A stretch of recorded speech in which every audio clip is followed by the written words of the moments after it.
جب امریکہ اور یورپ کے پروفیسر روزگار کے لیے پاکستان کا رخ کرتے تھے، گورے چھٹی کا دن کراچی کے ساحل سمندر کی گرم ریت پر لیٹ کر گزارتے تھے۔ 60 کی دہائی کا کراچی سچ میں اتنا شاندار تھا۔ روزنامہ جنگ کے سنڈے میگزین میں 7 دسمبر 2021 کو شائع ہونے والے ایک مضمون میں 1960 کی دہائی کے کراچی شہر کے شاندار ماضی کی مختصر کہانی سابق امریکی سفارتکار کی زبانی بیان کی گئی ہے، جو انہوں نے 2002 میں نیو یارک میں اپنے دوست کے ساتھ موجود ایک پاکستانی کو سنائی تھی۔ مضمون میں تحریر کیا گیا ہے کہ مذکورہ سفارتکار سابق امریکی سفارتکار ایوب خان سے لے کر ذوالفقار علی بھٹو تک پاکستان میں تعینات رہا اور جنرل ضیاء الحق کے مارشل لاء کے بعد پاکستان سے لاطینی امریکہ ٹرانسفر ہو گیا۔ سابق امریکی سفیر نے بتایا کہ کراچی 60 کی دہائی میں دنیا کے بہترین شہروں میں شمار ہوتا تھا۔ یہ پرامن ترین شہر تھا۔ دنیا جہاں کے سفارتکار سیاح اور ہپی شہر میں گھومتے پھرتے رہتے تھے۔ ہوٹلز، ڈسکوز اور بازار آباد تھے۔ کراچی کا ساحل دنیا کے 10 شاندار ساحلوں میں تھا۔ PIA دنیا کی 4 بڑی ایئر لائنز میں شمار ہوتی تھی۔ یورپ، امریکہ، مشرق بعید، عرب ممالک، سوویت یونین، جاپان اور بھارت جانے والے تمام جہاز کراچی اترتے تھے اور مسافر کراچی کے بازاروں میں 1-2 گھنٹے گزار کر اپنی منزل کی طرف روانہ ہو جاتے تھے۔ شہر میں ڈبل ڈیکر بسیں چلتی تھی۔ حکومت نے انڈر گراؤنڈ ٹرین کے لیے شہر میں کھدائی مکمل کروا دی تھی اور یوں کراچی ایشیا کا پہلا شہر بننے والا تھا جس میں میٹرو کی سہولت ہوتی۔ کراچی کی روشنیاں رات کو دن میں بدل دیتی تھیں۔ ہم تمام سفارتکار کراچی کو روشنیوں کا شہر کہتے تھے۔ کراچی کے بیچ بھی لاجواب تھے۔ ہم گورے ہفتے اور اتوار کا دن بیچ کی گرم ریت پر لیٹ کر گزارتے تھے۔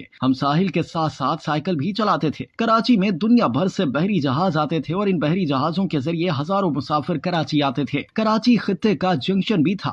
یورپ سے لوگ ٹرین کے ذریعے استنبول آتے تھے، وہاں سے تہران، تہران سے کوئٹہ اور کوئٹہ سے کراچی آتے تھے۔ کراچی میں رک کر ٹرین کے ذریعے انڈیا چلے جاتے تھے اور وہاں سے سری لنکا، نیپال اور بھوٹان تک پہنچ جاتے تھے۔ کراچی میں دنیا کی جدید ترین مصنوعات ملتی تھیں۔ میں نے زندگی کا پہلا ٹیپ ریکارڈر، پہلا رنگین ٹی وی اور پہلا ہیوی موٹر بائیک کراچی سے خریدا۔ یہ شہر بڑی گاڑیوں کی بہت بڑی مارکیٹ ہوتا تھا۔ جاپان، یورپ اور امریکہ سے مہنگی گاڑیاں کراچی آتی تھیں اور کراچی کے سیٹھ باقاعدہ بولی دے کر یہ گاڑیاں خریدتے تھے۔ یہاں کا ریلوے اسٹیشن دنیا کے بہترین اسٹیشنوں میں شمار ہوتا تھا۔ ٹرینیں جدید، صاف ستھری اور آرام دہ تھیں اور ان میں کھانا بھی صاف ستھرا اور معیاری ملتا تھا۔ ہم میں سے زیادہ تر سفارتکار ریٹائرمنٹ کے بعد کراچی میں قیام کے منصوبے بناتے تھے اور یہاں پراپرٹی خریدنے کی کوشش بھی کرتے تھے۔ شہر صاف ستھرا تھا، فضا بہت اچھی تھی۔ سردیوں اور گرمیوں میں درجہ حرارت معتدل رہتا تھا۔ بیوروکریسی پڑھی لکھی، محب وطن اور کوآپریٹو تھی اور حکومتی عہدیدار اعلیٰ تعلیم یافتہ اور کلچرڈ تھے۔ میں نے ایوب خان کے ایک مشیر کے گھر اپنی زندگی کی سب سے بڑی پرائیویٹ لائبریری دیکھی تھی۔ لوگ بہت مہمان نواز تھے۔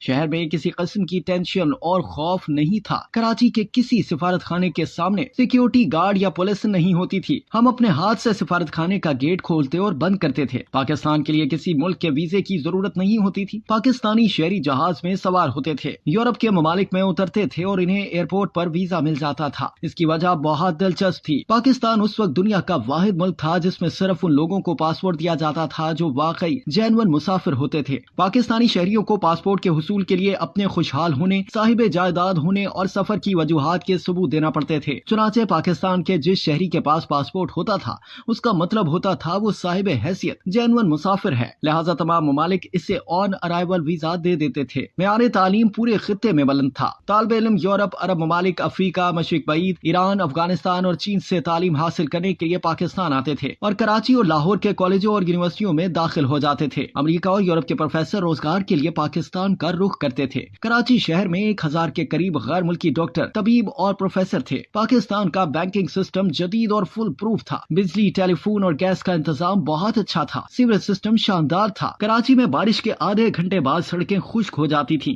روزگار کے مواقع عام تھے، فیکٹریاں لگ رہی تھیں اور مال ایکسپورٹ ہو رہا تھا۔ ٹیلی ویژن نیا آیا تھا، چنانچہ کراچی کی چھتوں پر انٹینوں کی لمبی قطاریں دکھائی دیتی تھیں۔ ورلڈ بینک اور IMF کے عہدیدار اس وقت امریکی ایمبیسی آتے اور ہمیں کہتے تھے تم کسی طرح پاکستانی حکومت کو قرضہ لینے پر مجبور کرو۔ ہم وزیر خزانہ سے بات کرتے تھے تو وہ کہتا تھا ہمیں ضرورت ہی نہیں، ہم پیسے لے کر کیا کریں گے۔ یہاں پہنچ کر امریکی سفارتکار نے لمبی آہ بھری اور حسرت سے کہا، ہم سفارتکار اس وقت ایک دوسرے سے پوچھتے تھے کراچی 1980 تک پہنچ کر دنیا کا سب سے بڑا شہر ہوگا یا لندن اور نیو یارک، اور ہمارے پاس اس کا کوئی جواب نہیں ہوتا تھا۔ اس کے بعد سفارتکار نے ایک اور لمبی آہ بھری اور کہا، میں آج ٹی وی پر کراچی کے حالات دیکھتا ہوں یا پھر اس کے بارے میں خبریں پڑھتا ہوں تو مجھے بہت افسوس ہوتا ہے اور میں بڑی دیر تک سوچتا رہتا ہوں کیا واقعی یہ وہی شہر ہے میں جس میں 15 سال رہا اور جسے دنیا کا شاندار ترین شہر سمجھا جاتا تھا۔